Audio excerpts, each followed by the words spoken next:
um mercado no futebol brasileiro, me desculpe o termo que eu vou usar, mas é um mercado prostituído. Fazer algo diferente, o futebol brasileiro vai falir. Não tem jogador.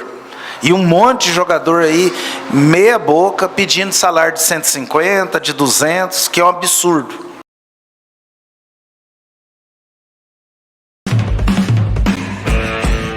Fala, torcedor alvinegro e torcedor de outros times. Vamos falar um pouco aí sobre esse mercado da bola do futebol brasileiro, que está tanto quanto diferente nesse ano, por conta de orçamentos dos clubes com mudanças de patamar financeiro, aumento desses valores e uma reclamação que tem sido latente entre vários departamentos de futebol e presidentes e CEOs, enfim.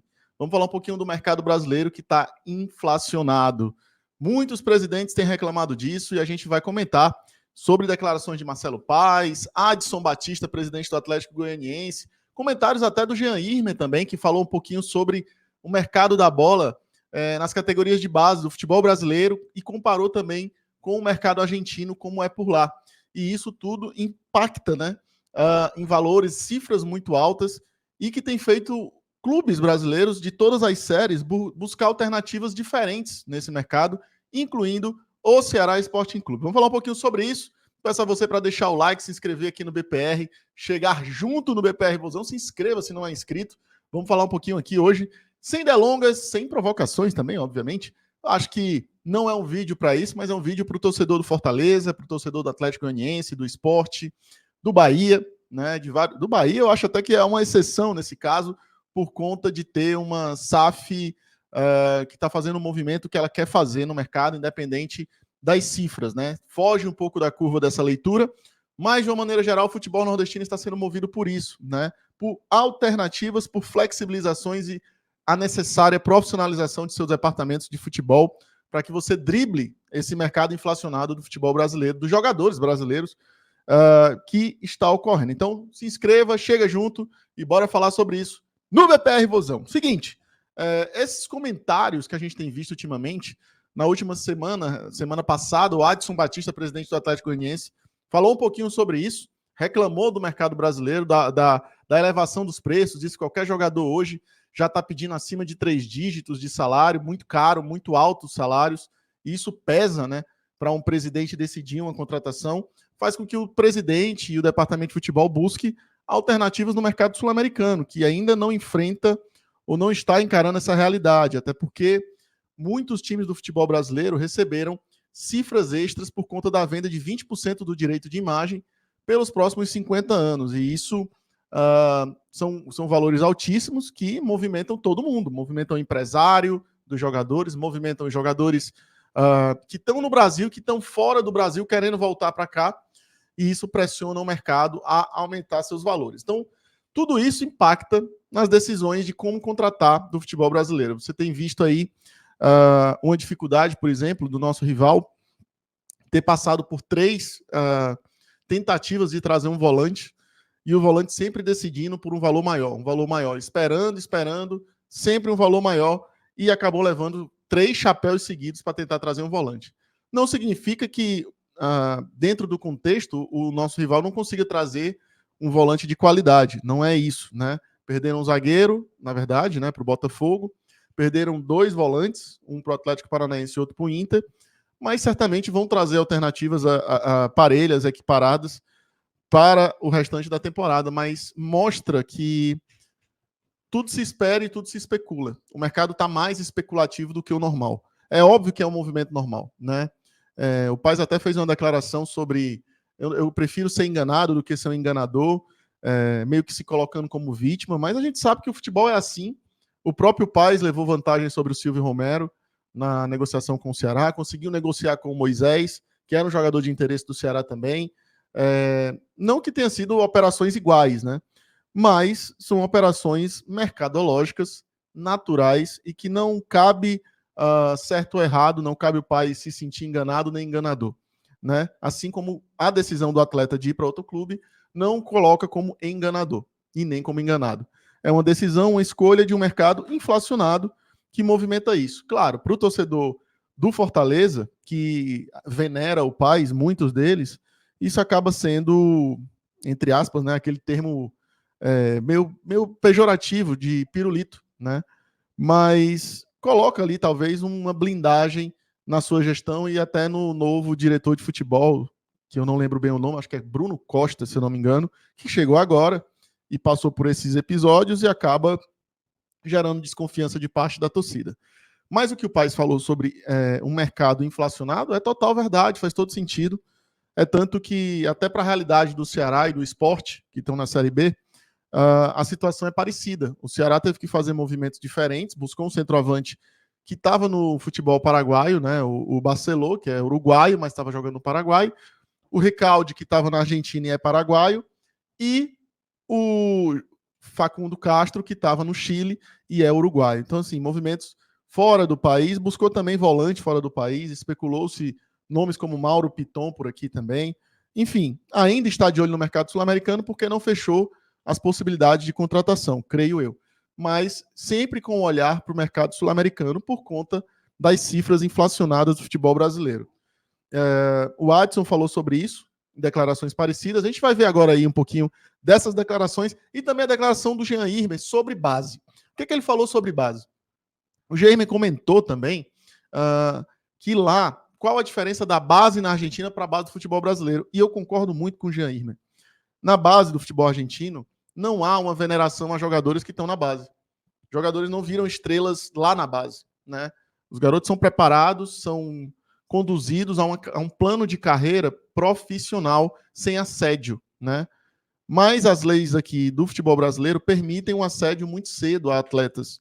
E isso dificulta a ação do clube de cuidar, preservar pela preparação psicológica desses garotos.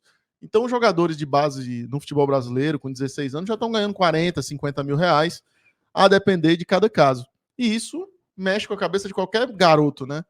Que vê como exemplo jogadores que ganham cifras milionárias, querem ter um carrão, querem ter uma casa, querem ter viagens, roupas, sapatos, celulares, enfim, desde cedo, né? E o garoto ganhando 10 mil, 15 mil, garotos que já são destaques, acabam perdendo foco na sua carreira, né? Entram nessa onda de consumir, de aproveitar a fama lá da base, né? Mulheres começam a entrar, bebida, enfim, algumas portas se abrem antes da hora. No futebol argentino, esses salários astronômicos para garotos de base não existe. Não é uma prática comum no futebol argentino. Pode até ter, mas é como o Irmer falou, não existe isso no futebol da Argentina como prática comum. No Brasil se tornou comum. E garotos que teriam potencial de se tornarem craques, se continuassem focando na carreira, focando no aprimoramento técnico, sem se vislumbrar com os altos salários, teriam se tornado grandes jogadores aqui no Brasil, mas infelizmente não foi assim que se desenvolveu e não é assim que tem se desenvolvido o futebol de base do Brasil. Vamos ficar com essas declarações do Adson, Marcelo Paes e Jean Irmer sobre o cenário do futebol brasileiro e todo esse contexto de inflacionamento do futebol como um todo e que deixa aí uma percepção de como as coisas estão difíceis nesse cenário, tá? Vamos lá. Daqui uns 3, 4 anos, se não tiver uma mudança radical de pensamento de todo mundo que faz parte da cadeia futebol, não buscar fazer algo diferente, o futebol brasileiro vai falir. Não tem jogador. E um monte de jogador aí, meia boca, pedindo salário de 150, de 200, que é um absurdo. Então, não tem jogador, não tem atleta suficiente para abastecer os clubes locais. Os empresários, não todos, tem bons empresários, estão ganhando muito dinheiro, que eles vivem da especulação de tirar jogador dali, da acolá, e levar jogadores jovens para fora. Eu estou falando isso há muito tempo. E aí o nível cai, mas a gente não tem condição de buscar no mercado nacional. Um mercado no futebol brasileiro, me desculpe o termo que eu vou usar, mas é um mercado prostituído, certo? Um mercado em que a palavra não vale mais, certo? Não vale mais para algumas pessoas, né? Para algumas pessoas. E isso a gente tem visto aí em algumas das operações que a gente tentou aí no Fortaleza. Filipinho e Bruno Gomes apalavraram com o Fortaleza. Discutiram contrato, salário, condição, comissão, tudo através dos seus empresários. Deram a palavra, e a palavra ela tem que ser honrada, certo? Ah, o Fortaleza foi enganado? Foi enganado. Não estou falando que é errado o que os clubes brasileiros fazem hoje, mas eu vejo uma hipervalorização no futebol brasileiro de garotos que ainda não sabem como lidar com determinadas coisas. Na Argentina você não vai ver nunca, pelo menos no Estudiantes de La Plata, você não vai ver nunca um jogador hipervalorizado em questão de salários tendo apenas 16, 17 anos. No Brasil você já vai ver. Vai saber se um garoto de 16, 17 anos sabe, tem cabeça e estrutura para aguentar um salário tão alto, para aguentar um nível de badalação tão alto em cima dele com redes sociais hoje em dia, etc. Então você vê na Argentina eles muito respaldados em fazer o menino conquistar passo a passo. Eu acho isso muito interessante lá. Bom, e para fechar esse vídeo com essas 3 declarações, fica também um alerta de que o Ceará tem que continuar fazendo esse mix, né, de possibilidades, trazendo o cenário do futebol sul-americano também para dentro da sua realidade, trazendo jogadores de mercados mais alternativos, digamos assim. Já tem aí também Ganês, né, que já está se destacando, como Steven Nufo, como também o Boateng na base, mas já estão no profissional. Enfim, tem que se flexibilizar e tem que globalizar a captação de jogadores para a base e para o profissional. Acho que o caminho é esse, para que a gente drible, né, os altos salários e forme uma equipe competitiva, tanto na parte final da categoria de base, que já são jogadores com iminência de se tornarem profissionais, como também na equipe profissional. Vamos continuar buscando mais opções, atentos, né? Eu acho que o Ceará tem que continuar nesse processo de modernização do departamento. Tem ocorrido com o Haroldo, né?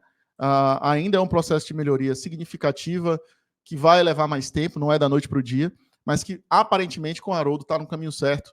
E esses movimentos que o Ceará fez nessa janela demonstram que o Ceará ficou atento a essa questão de inflacionamento do mercado, de alto custo de contratações no futebol brasileiro, que tem incomodado a presidentes, diretores, CEOs, a todo mundo que está nesse meio, tentando contratar e formar uma equipe competitiva para o seu clube. Beleza demais, quero ouvir a opinião de vocês sobre esse mercado, o que é que vocês acham? Acham que isso é frescura, é blá blá blá, é lero-lero? Ou vocês concordam com isso? Torcedor de todos os times, tá? Ceará, Fortaleza, Sport, do próprio Atlético Goianiense, é torcida menor, mas se tiver alguém aí por aí, deixa o seu comentário por aqui, torcedor do Vitória também. Quero ouvir todos vocês falando sobre isso aqui no BPR, tá bom? É isso, valeu demais. Valeu, galera. Bora, mozão, e bora pro racha. Valeu!